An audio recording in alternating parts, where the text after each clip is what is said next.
Welcome, everybody. Welcome to another episode of the First Fruits Stock Club. Thank you so much for joining me today. What a week we had in the stock market.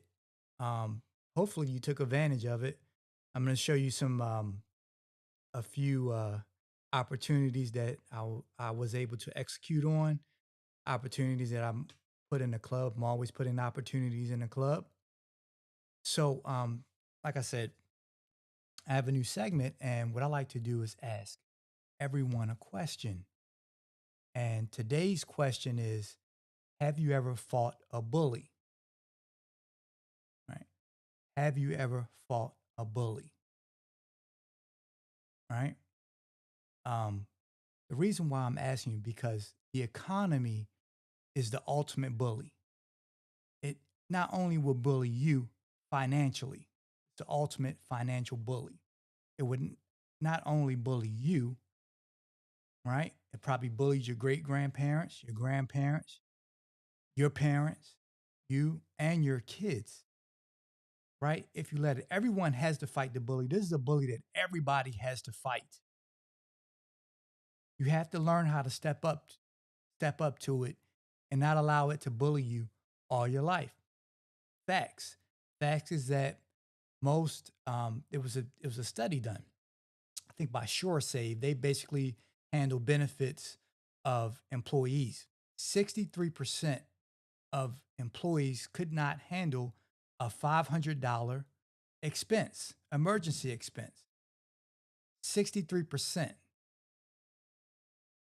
That's the economy bullying people who don't understand really what's going on. It's a bully because what allows you to do it gets you comfortable, right? You get comfortable, you have a job, you get in this spending cycle, and we all think that that's the way it's always going to be. And it never is, right?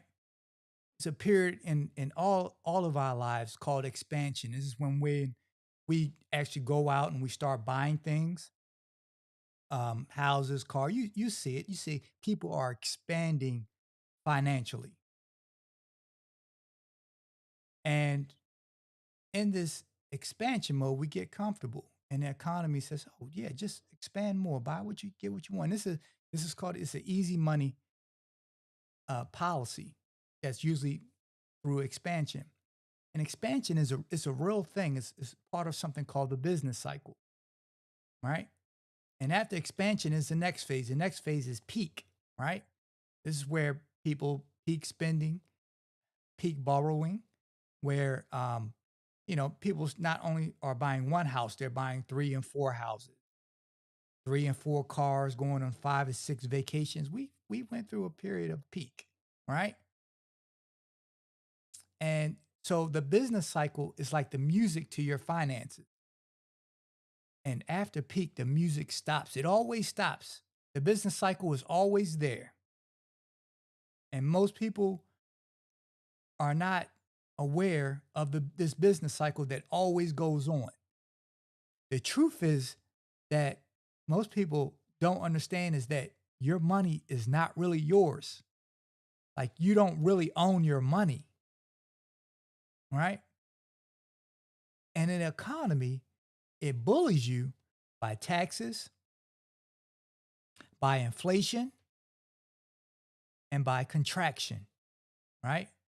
And that's what happens after the peak. The economy contracts, rather naturally or unnaturally. We probably had just had an unnatural um, contraction, right? And I can remember when my wife was looking for her first house. It was crazy. Um, it was during I think it was like 2006, 2007, and we would go look at houses, and man, she would get outbid 50, 60, 100, $200,000. I think we just went through a period of that. Like, I mean, I can't make it up. Same thing happens over and over again, right? And I was like, no, you don't do that. And luckily, I was in real estate at the time. So I had a rental property and we moved in there, right? And that's where we stayed. And then until we built our own house together after we got married. So don't be bullied by the economy. Okay. And the ultimate bully beater is the stock market. The stock market is the ultimate bully beater, right? The ways to use the stock market to help you in your taxes. There's ways, definitely the stock market is going to help you beat inflation and prices. Prices are crazy. Your paycheck will never keep up with prices. Like that's what I said. It gets you comfortable and you have a little margin between your paycheck and your expenses. And then all of a sudden expenses just go up. And you're like, man, what happened? You're being bullied.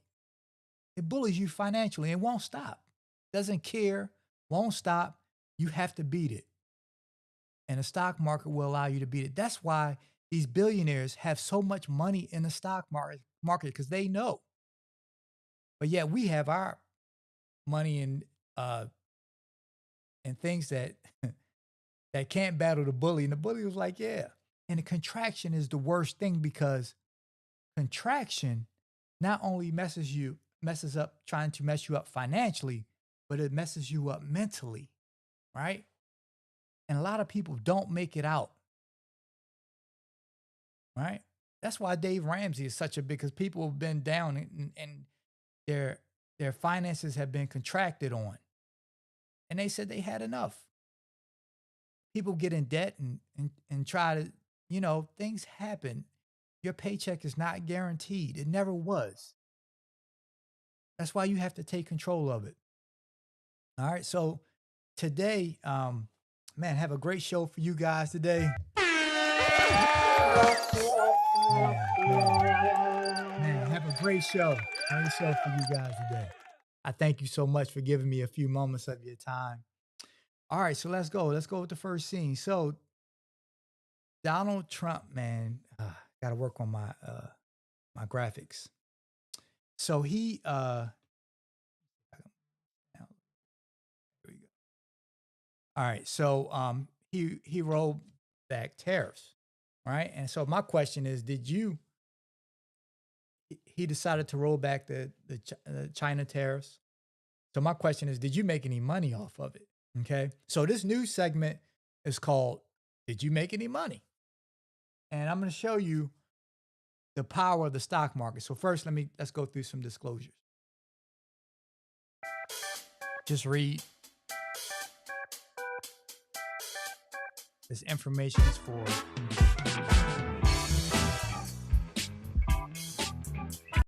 educational and informational purposes only. All right. Continue to read disclosure. Okay. All right. So let's take a look at the indices. So the Dow, man, $1,400. This is uh this is just from started out at May 6th till today. Today is 15th. 1,400 points. Man, if you're not in the market, I don't know what to say. I get it, but I don't know what to say. The S&P up 260. The S&P doesn't move like the other one because it's a little bit larger. All right. So 266 points. And the NASDAQ, which consists of most technology stocks, 1,047 points. All right. So we had a great week. Great few days in the stock market. Once Trump said he was, and I positioned myself because I knew that last week once he decided that they were going to go to China, and I knew that it was about that time where we were going to start moving forward. So I started positioning my portfolio. And I'm going to show you one play that I did. I mean, this is a uh, this play was very fruitful for me. Play in the club. In the club, what we do is all we do is we take dividends and we take our dividend income and I can show you how to excel. I know people say, well, dividends, you only make. No, I can show you how to accelerate your dividends, right? And help you supplement your income, your monthly income, just through dividends. You don't have to even learn how to trade stocks. But if you want to make $10,000 in a day, $20,000 in a day, then the next thing is options. All right. You can do that with options. And then once we take those, we put them in our long-term portfolio, which, are stocks that we love that we hold on to. So so let's make some money. Okay.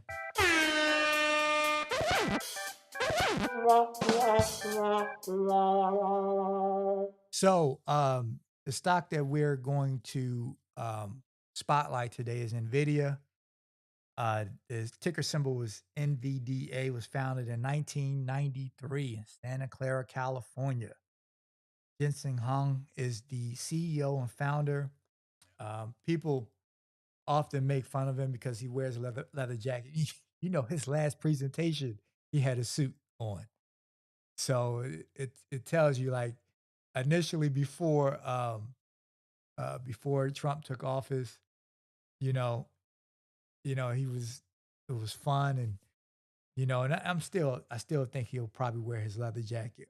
But it tells you that, what mode that these tech CEOs are in. They're in business mode now.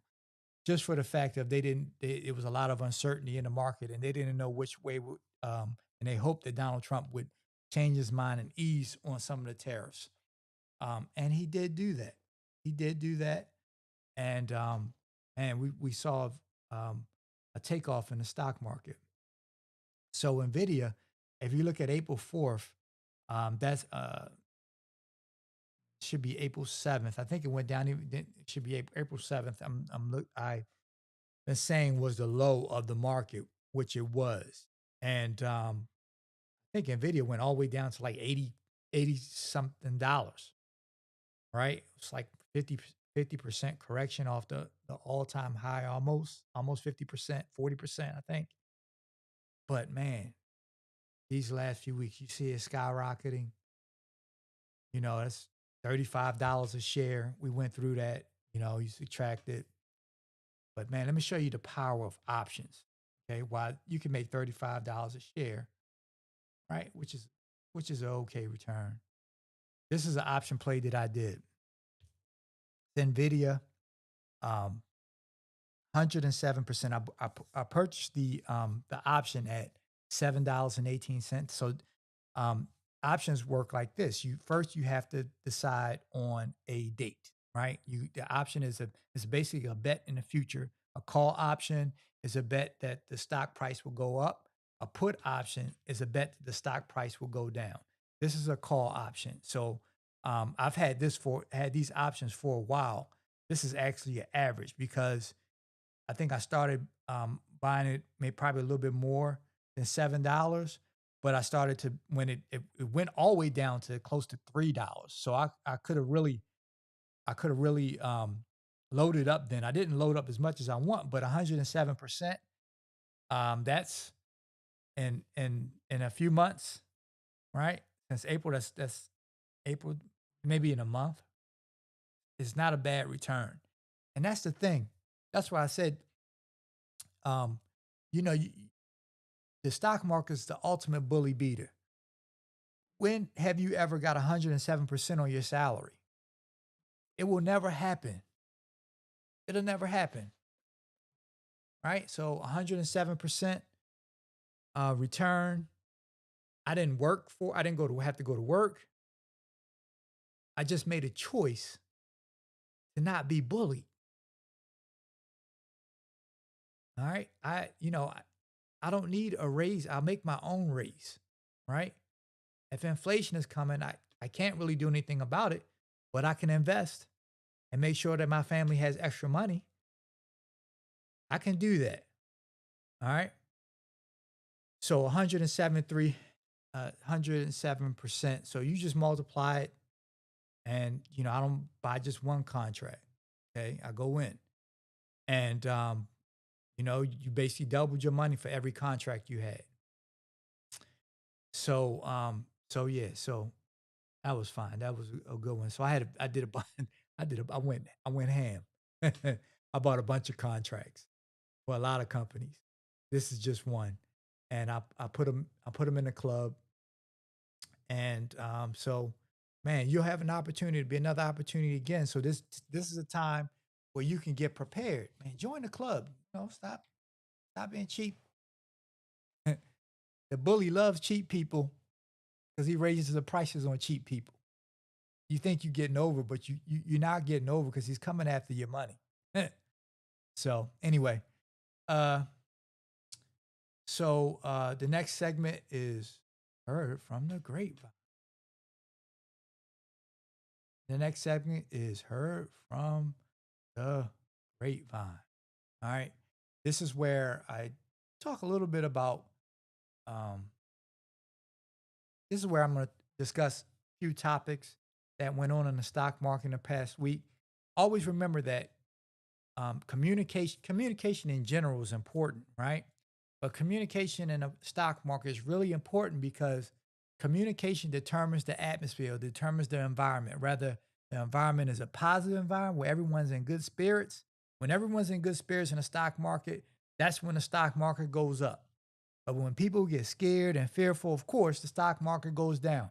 That's why market communication is important. What people are saying, right? How they feel, right? Simple things. It's not hard. People are positive, the market will go up. All right. So the grapevine. All right. So we discussed it. So the US China tariff rollback from 145%, which is crazy, to 35%. Right. And I think they're gonna probably end up negotiating it even lower. Right. So tariffs receipt topped $16 billion in April. Okay, $16 billion was said to have brought in tariff receipts. So I guess that was a positive. I don't know. I don't know if it's worth all the angst, stress. Anyway, so student loan debt collections restarts. You have a student loan, right? They're coming after. Remember, I discussed how the economy is a bully. Remember how I discussed the economy is a financial bully, and if you didn't put money aside and you thought that that they weren't going to turn these back on, they always get their money. The economy always gets its money back. It always does. And the only way for you to put yourself in front of it is to invest. So now they're coming after the student loan money, right? Man, I'm so glad. I don't have any student. That'd be I'm like 50. I bet not have student loans. But some people have student loans, still have student loans, right? You know, that's the worst debt because you can't bankruptcy out of it. Not that you want to file for bankruptcy anyway, but you have to pay those. Rain, sleet, or slow. They turn them off, they're gonna turn them back on. You have to pay those student loans. Okay, man, it's a bully. It's a bully, bully, bully. All right, so where were we? Okay, student loans. And man, Coinbase. Okay, Coinbase joins the S&P 500. I have a Coinbase account for those of you that's into crypto. Man, I want to do a chart on crypto. Crypto was I think it went all the way down to close to $70, $70,000. And now it's back over 100. Man, let me see. I gotta do that. Sorry, I didn't get a chance to do that. Let me check real quick. Uh